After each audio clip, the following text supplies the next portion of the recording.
Nandito tayo ngayon sa Campo Santo de San Fernando. Subukan nating explorein ng umaga tong lugar na to kasi kapag gabi hindi tayo pinapayagan dito eh. Kaya i-explorein natin ito ng umaga na lang muna. Tara.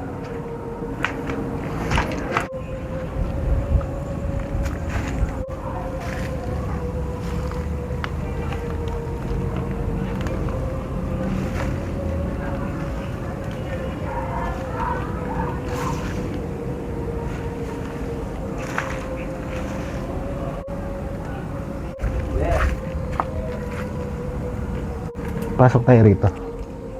Yung ibang mga nature rito, alas pinabayaan na rin. Yung sobrang lako ng mga damo. Ano. Wala tayong madadaanan dito.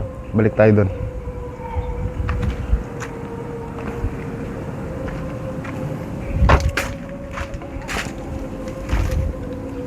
So, punta natin yung dulo. Taas na ito. Sana. Rico. Usually kapag umuulan, bumabaharan dito sa sementeryong to. So buti na lang ngayon, walang masyadong tubig.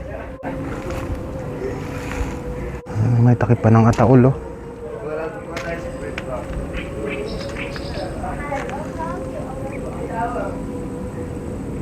Dito sa part na to, meron pang salamin. Ng San Fernando, pero hindi siya ganito. Ganyan yan. Hindi na natin makita yung mga photos. Dito sa part na to may mga nakalibing pa dyan pero wala na, kinain na rin ng damo. Pero hindi ko lang alam sa undas kung lilinisan nila yan. Pero siguradong lilinisan ng mga kanya-kanya nilang kamag-anak yan.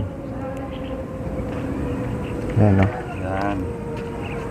Inalayan ng Redor si Lolo. Sa langit wala ang beer. Pero hindi na natin to mapapasok. Meron pa sa part na yon pero hindi na natin siya mapapasok kasi nga ang dami ng damo, delikado. Tapos meron pa rito. Ayan, no? Usually sa mga public cemetery makikita mo talaga yung mga ganyan.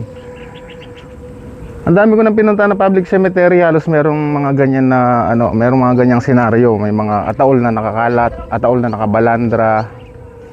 Tapos yung mga ganyan, mga pinagbaklasan, yung mga debris, yung mga pom. Pero sana kahit ayusin man lang sana, no?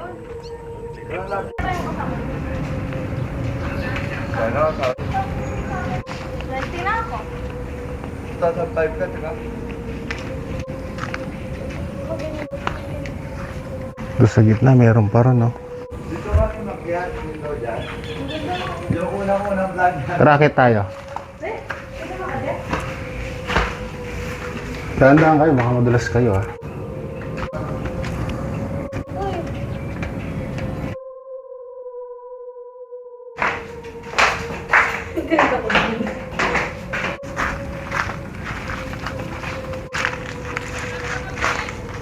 Ano daw? Ano?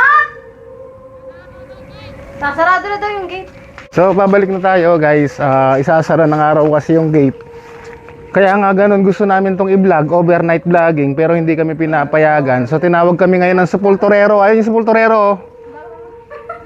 Biglang nawawala. Wala, hindi ko nakuha. Okay, gusto namin i-overnight vlog to. 12 AM to 3 AM, kaya lang hindi talaga tayo pinapayagan. Katulad ngayon, ina-explore natin ng umaga.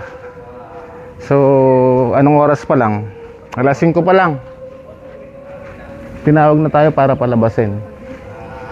Kaya, ayun, harap na lang tayo ng ibang spot ulit.